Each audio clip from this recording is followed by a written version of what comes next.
Hello বন্ধুরা, সবাই কেমন আছো? সবাইকে জানাই শুভ সকাল এবং গুড মর্নিং। দেখো, আমাদের এই জায়গায় বলতে আমি যে জায়গায় কাজ করতে আসছি, এই জায়গার আকাশের অবস্থাটা দেখো, খুব ভয়ানক হয়ে আসছে। মনে হয় যে ঝড় বৃষ্টি হবে। সাথে 4 লাইন। এখানেই আমি আছি এখন চাম্পাবাড়ি, চিরাং ডিস্ট্রিক্টে। তো আমার বাড়ি হলো, তোমরা তো সবাই জানো, আমার বাড়ি হলো ধুবড়ি ডিস্ট্রিক্ট, পোকালি পার্ট 1।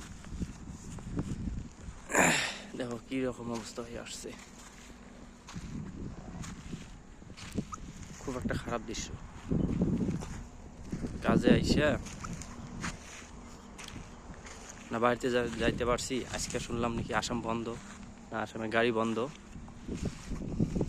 এখন যে বাড়িতে যাব, তাও যাইতে পারতেছি না, গাড়ি বন্ধ হয়ে আসছে, কি করব। তো গাইস,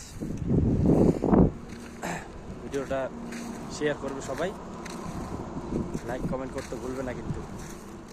আর সবাই একটু সাপোর্ট করো, দিন দিন রিচ কমে যাচ্ছে আমার এই চ্যানেলের নাম হলো ছোট জাহাঙ্গীর ব্লগস। Bye guys.